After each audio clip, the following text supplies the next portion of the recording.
नमस्कार दोस्तों, आइए सुनते हैं मुंशी प्रेमचंद्र की बहुचर्चित कहानी पंच परमेश्वर। जुम्मन शेख और अलगू चौधरी में गाढ़ी मित्रता थी। साझे में खेती होती थी, कुछ लेन देन में भी साझा था। एक को दूसरे पर अटल विश्वास था। जुम्मन जब हज करने गए थे तब अपना घर अलगू को सौंप गए थे और अलगू जब कभी बाहर जाते तो जुम्मन पर अपना घर छोड़ देते थे। उनमें न खान पान का व्यवहार था, न धर्म का नाता, केवल विचार मिलते थे। मित्रता का मूल मंत्र भी यही है। इस मित्रता का जन्म उसी समय हुआ जब दोनों मित्र बालक ही थे और जुम्मन के पूज्य पिता जुमराती उन्हें शिक्षा प्रदान करते थे। अलगू ने गुरुजी की बहुत सेवा की थी, खूब रकाबियां माझी, खूब प्याले धोए। उनका हुक्का एक क्षण के लिए भी विश्राम न लेने पाता था, क्योंकि प्रत्येक चिलम अलगू को आधे घंटे तक किताबों से अलग कर देती थी। अलगू के पिता पुराने विचारों के मनुष्य थे। उन्हें शिक्षा की अपेक्षा गुरु की सेवा शुश्रूषा पर अधिक विश्वास था। वह कहते थे कि विद्या पढ़ने से नहीं आती, जो कुछ होता है गुरु के आशीर्वाद से। बस गुरुजी की कृपा दृष्टि चाहिए।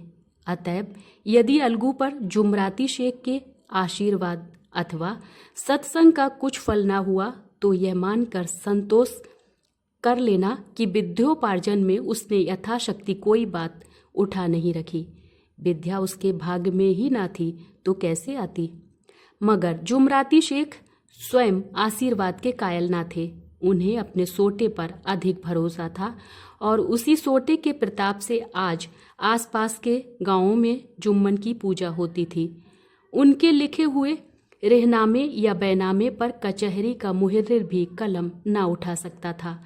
हल्के का डाकिया, कांस्टेबल और तहसील का चपरासी सब उनकी कृपा की आकांक्षा रखते थे।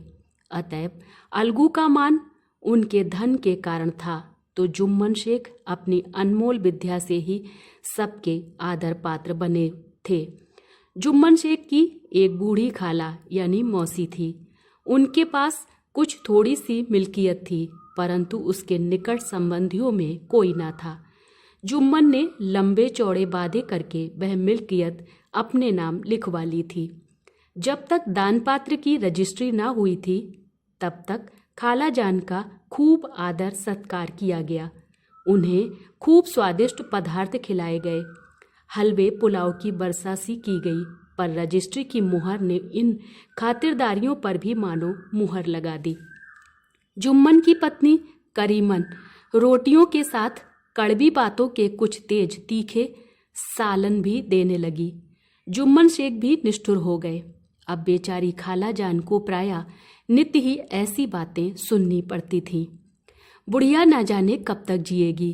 2-3 बीघे ऊसर क्या दे दिया, मानो मोल ले लिया है। बघारी दाल के बिना रोटियां नहीं उतरती। जितना रुपया इसके पेट में झोंक चुके उतने से तो अब तक गांव मोल ले लेते। कुछ दिन खाला जान ने सुना और सहा, पर जब ना सहा गया तब जुम्मन से शिकायत की। जुम्मन ने स्थानीय कर्मचारी गृहस्वामी के प्रबंध में दखल देना उचित ना समझा। कुछ दिन तक और यूं ही रोध होकर काम चलता रहा।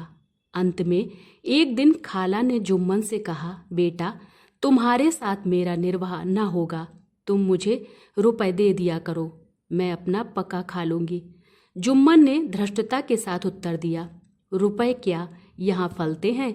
खाला ने नम्रता से कहा, मुझे कुछ रूखा सूखा चाहिए भी कि नहीं। जुम्मन ने गंभीर स्वर से जवाब दिया, तो कोई यह थोड़े ही समझा था कि तुम मौत से लड़कर आई हो। खाला बिगड़ गई। उन्होंने पंचायत करने की धमकी दी। जुम्मन हंसे। जिस तरह कोई शिकारी हिरन को जाल की तरफ जाते देखकर मन ही मन हंसता है, वह बोले, हाँ जरूर पंचायत करो, फैसला हो जाए। मुझे भी यह रात दिन की खटखट पसंद नहीं। पंचायत में किसकी जीत होगी, इस विषय में जुम्मन को कुछ भी संदेह ना था। आसपास के गांव में ऐसा कौन था जो उसके अनुग्रहों का ऋणी ना हो। ऐसा कौन था जो उसको शत्रु बनाने का साहस कर सके। किसमें इतना बल था जो उसका सामना कर सके। आसमान के फरिश्ते तो पंचायत करने आवेंगे नहीं। इसके बाद कई दिन तक बूढ़ी खाला हाथ में एक लकड़ी लिए आसपास के गांव में दौड़ती रही। कमर झुककर कमान हो गई थी। एक एक पग चलना दूभर था, मगर बात आ पड़ी थी, उसका निर्णय करना जरूरी था। बिरला ही कोई भला आदमी होगा जिसके सामने बुढ़िया ने दुख के आंसू ना बहाए हों। किसी ने तो यूं ही ऊपरी मन से हूं हां करके टाल दिया और किसी ने इस अन्याय पर जमाने को गालियां दी। कहा, कब्र में पांव लटके हुए हैं, आज मरे कल दूसरा दिन, पर हवस नहीं मानती। अब तुम्हें क्या चाहिए? रोटी खाओ और अल्लाह का नाम लो। तुम्हें अब खेती बाड़ी से क्या काम है? कुछ ऐसे सज्जन भी थे जिन्हें हास्य रस के रसास्वादन का अच्छा अवसर मिला। झुकी हुई कमर, पोपला मुंह, सनके से बाल, इतनी सामग्री एकत्र हो तब हंसी क्यों ना आवे। ऐसे न्यायप्रिय, दयालु, दीनवत्सल पुरुष बहुत कम थे जिन्होंने उस अबला के दुखड़े को गौर से सुना हो और उसको सांत्वना दी हो। घूम घाम कर बेचारी अलगू चौधरी के पास आई, लाठी पटक दी और दम लेकर बोली, बेटा तुम भी दम भर के लिए मेरी पंचायत में चले आना। अलगू बोला, मुझे बुलाकर क्या करोगी? कई गांव के आदमी तो आवेंगे ही। खाला बोली, अपनी विपदा तो सबके आगे रोवाई, अब आने ना आने का अख्तियार उनका है। अलगू बोला, यूं आने को आ जाऊंगा मगर पंचायत में मुंह ना खोलूंगा। खाला बोली, क्यों बेटा? अलगू बोला, अब इसका क्या जवाब दूं? अपनी खुशी, जुम्मन मेरा पुराना मित्र है, उससे बिगाड़ नहीं सकता।